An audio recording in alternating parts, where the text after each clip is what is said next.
Rob, congratulations through to the next round of the World Grand Prix. Bit of drama at the end there. How would you assess it overall? I don't know really. I got too engrossed and I sort of lost myself sort of in the middle bit there. You know, I don't know. I'm probably a little bit guilty for not scoring enough.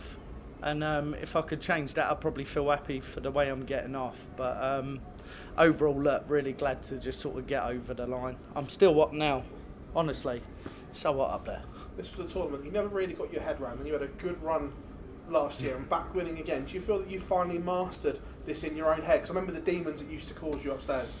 Oh, do you know, yeah, you think to yourself, and I think if you're more judgmental on yourself where you want to hit the heights, for some days, yeah, it's not possible in this game, so you have to cut yourself more slack, and I've probably played that, I don't know, 4 years, 5 years, and never cut myself any slack. And I found the game, it's tough. It's just tough, you know. Everything, you look at weird shots and you leave weird numbers because you hit 76 off and other stuff. And before you know it, I think, do you know, I can't hit a 15 here. I feel rubbish. But look, to win that, absolute brilliant. But yeah, still go back to them old demons, sort of in a way, you know. Last year you got to 5 quarterfinals on TV. This year it's not quite happened. Haven't got to any of the latter stage yet. Can you put your finger on why it's not quite happened on TV for you this year compared to last year? Nah, I still got time, and that'll come round. I believe that, you know. Look, I've been there for years now, and I've been very fortunate to sort of last where I am. I think 2021, I looked out on my backside. I sort of go and win the Europeans, you know. I keep myself in it, and look, I can play this game, and I ain't worried about what's been previous, you know. We got 2.5 months, and I know I have to shine. And if I don't, I've got nothing to defend for the next 2 years. So happy days. And you watch here, I'll be a top 6 player even if I don't defend it. So nothing to worry about. I'm not bothered about rankings. I think when we look at rankings, I think number 1, it matters in the world. Number 2, what I've been, probably 3, 4. I've been all the other numbers, never number 1. And do you know, if you're number 2, yeah, it's rubbish anyway. You always got a better man in front of you, and yeah, it's a great achievement. I think there's a lot of boys out there what chase a number. I'm not really like that. Unless I was number 1 and I was the best in the business for a year or 2 or whatever that may be, maybe even a day. I think that matters. Number 2, rubbish. I shouldn't really say that. Rob, well done today. You talked about sort of that world number 1 spot. When you've achieved what you've achieved in the game, are those aims something that you think about at all? Yeah, I think it's the only thing what matters in the game is getting to number 1. And if you can't be number 1, then what's the point? You know, you're just making the numbers up, aren't you? You know, it's that number 1 so sort of crucial. It's important. It's the biggest thing, yeah. What you'll probably make apart from winning the World Championships. You know, you get the pinnacle for 11 months and treated like royalty, but I wouldn't win it, or I wouldn't make number 1 for them reasons anyway. That's not me, but that number 1, it does matter. And I listen to so many people, and they're all on and you could be 8, you could be 10, you could be 15. Who cares? You know, you're not the best at your trade, so go in there, work a little bit harder, get what you want. It's just a number. It's a cattle market unless you're number 1. Because of the way the game's changed sort of since you won your world title, do you think you would be treated differently if you were to win another one? You say about that glamour and everything that comes with being the world champion. I treat it differently myself, you know. Probably won't be as much sort of 3 bags full, learn to say no here and there, and look, that's what you learn over eventually. But everything, look, takes time, and you still got to get back there. You still got to win it. Do I believe I've got another world championship in me? I do. But look, it's hard work. It's tough with these boys now, you know. You got all the youngsters, and I'm 35, and I feel like I'm an OAP, you know. I've got to go and take a limp just to get up there. So nah, look, fair play to them. The game's transforming, and you have to be on it. If you're not on it, go home. Thank you. Rob, well done on that win there. Just touching on those rankings, now that the World Championship is £1 million for the winner, but also all the other prizes have gone up, does that reduce the pressure in the other majors, knowing that if you do have a few bad tournaments, you can make it up in that one tournament with a good run?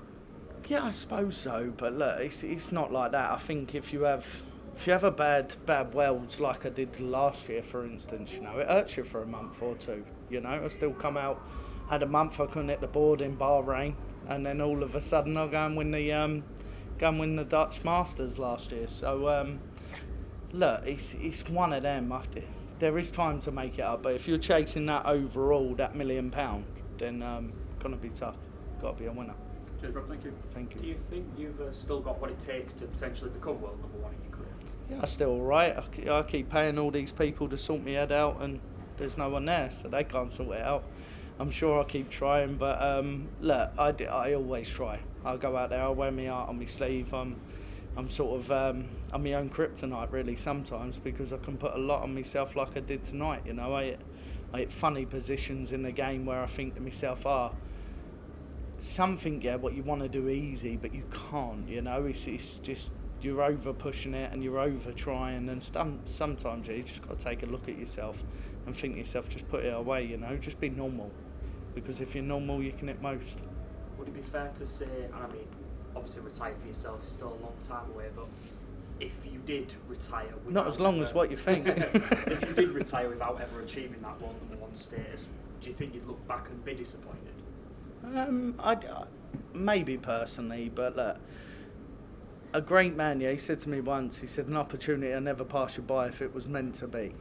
And it's very much like that, you know, I'm going to take them words and look at that. If I never made it, then so be it, you know, it wasn't destined to be, but at the same time, it don't stop you trying in the middle, so just go out, give it your best, and yeah, you never know. I always said that I'd never win this tournament. I managed to win 3 games last year, so I felt like I was going to church every day or whatever just to get a bit of luck, you know. So yeah, we never know.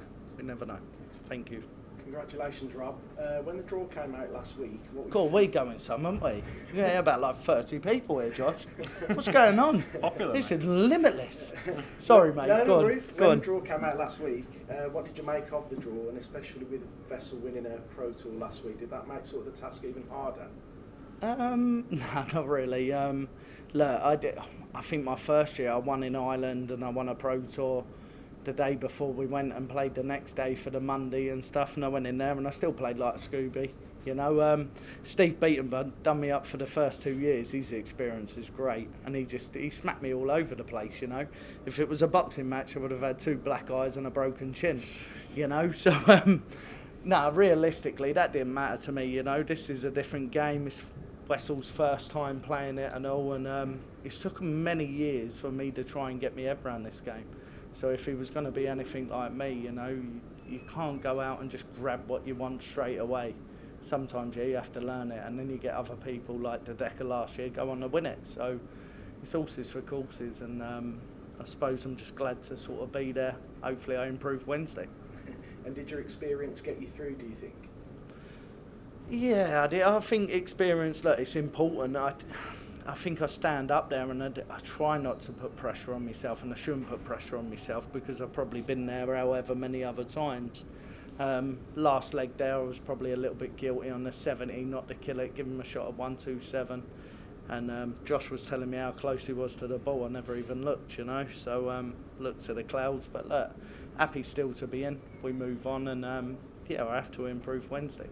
Thanks, Rob. Thank you. Just one question on Nijman. You mentioned it's his first game in the World Grand Prix.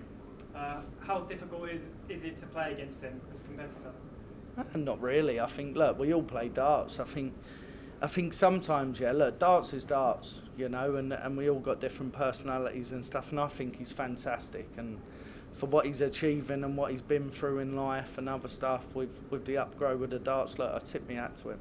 I think that's amazing, but look, he's still in there in many, you know. We got Van Veen to go this week, Josh Rock, other people, and look, you're watching the youth now. They're really breaking big numbers, and they're doing stuff regularly, you know. If they're going to go out and do it on TV, you never know. Maybe 5 years it might be all of a change of guard, but I'm sure he'd be there, and I'm sure he'd carry on. But yeah, I wish him the best, and he's a great player and all.